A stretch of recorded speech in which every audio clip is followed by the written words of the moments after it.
আপনি দেখবেন রোমান ভাই যে এটা শুধুমাত্র আমাদের বাংলাদেশে না, সব দেশে। আমরা যদি বলিউডে দেখি, হলিউডে দেখি, সবার কিন্তু একটা ব্যক্তি স্বাধীনতা আছে। একটা কংগ্রেচুলেশন জানাবো। আচ্ছা, তাই নাকি? কি এই সেটা? আপনি নাকি আবার মা হতে যাচ্ছেন?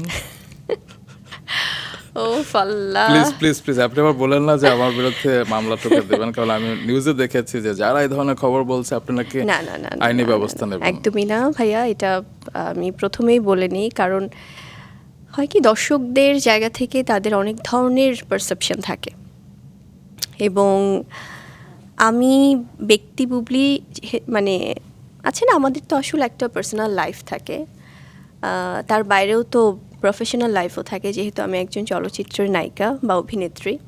সো দর্শকের অনেক কিছু জানতে ইচ্ছে করে বা তারা তাদের মতো প্রেডিক্ট করে। আমি কখনোই যারা এই ধরনের কথা বলছে তাদের বিরুদ্ধে আইনি ব্যবস্থা নিব এটা বলিনি। আমি বলেছি যারা অনেক ধরনের গুজব ছড়ায়, মিথ্যে কথা বলে, এআই দিয়ে ভিডিও বানায়, তাদের কথা বলেছি। যে কারণ এটা হয় কি সোসাইটিতে অনেক বেশি স্প্রেড করছে নেগেটিভিটি এখনকার সময়ে।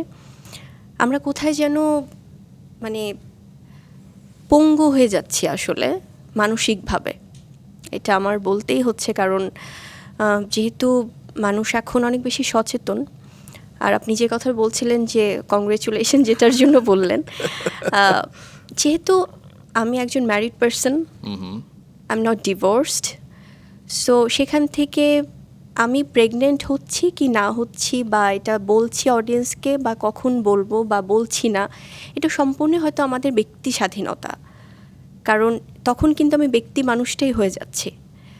সো যেখানে একজন মেয়ে যদি সে ম্যারিড হয়, তার সেই সেন্সিটিভ বিষয়টা নিয়ে যখন অনেক ধরনের গল্প মানুষ তৈরি করে, সেটা খুব দুঃখজনক।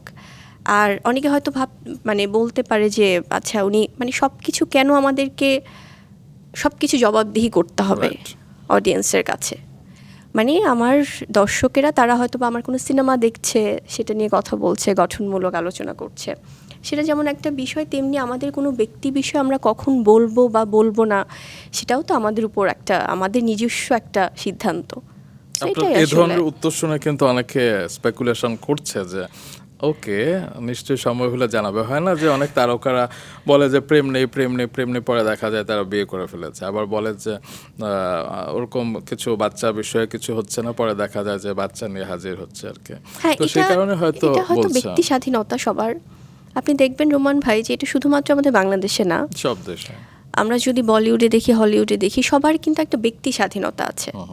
প্রত্যেকে হয়তো জার্নালিস্ট অনেক কিছু জিজ্ঞেস করছে অনেক আর্টিস্টদের, বা তারাও কিন্তু তাদের মতো করে একটা সময় নিয়ে কিন্তু সব কিছুই করে বা বলে। সো সেক্ষেত্রে আমার মনে হয় এটা একটা মানে বড় বিষয়, যেটা নিয়ে আমার মনে হয় দর্শকদের মন গড়া কোনো কিছু না করে, যেহেতু খুব সেন্সিটিভ এই বিষয়গুলো, সেটা নিয়ে আমার মনে হয় যে রেসপেক্টের সাথে সবার সেই বিষয়গুলো আসলে কমেন্ট করা উচিত, কথা বলা উচিত। এবং আই হ্যাভ মাই ফ্যামিলি, যেটা আমার দর্শকরা জানে। হয়তো তারা বলবে যে একজন পাবলিক ফিগার, তার তো ব্যক্তি জীবনগুলো আমরা জানতেই পারি, জানতেই চাই, তবে সেখানেও কিছু বাউন্ডারি থাকা উচিত। আমাদের সিনিয়র শিল্পীরা যারা আছেন, আমাদের শ্রদ্ধেয়, তাদের কাছ থেকেও আমরা কিন্তু অনেক কিছু শিখি, দেখি যে তারাও কিন্তু তাদের সব কিছু ওপেন করে দেয় না, তারাও তাদের লাইফটা একটা লিমিটেশনসের মধ্যে রাখে। তো আমরা আমাদের কাজের কমিটমেন্ট থাকে বলেই হয়তো বা আমরা অনেক সিচুয়েশনে কাজ করি, এবং সেটা আমাদের সিনেমা শুটিং হোক, আমাদের ব্র্যান্ডিং শ্যুট হোক, কিন্তু তার মানে এই না যে আমাদের সব কিছু সব সময় জবাবদিহি করে করে চলতে হবে।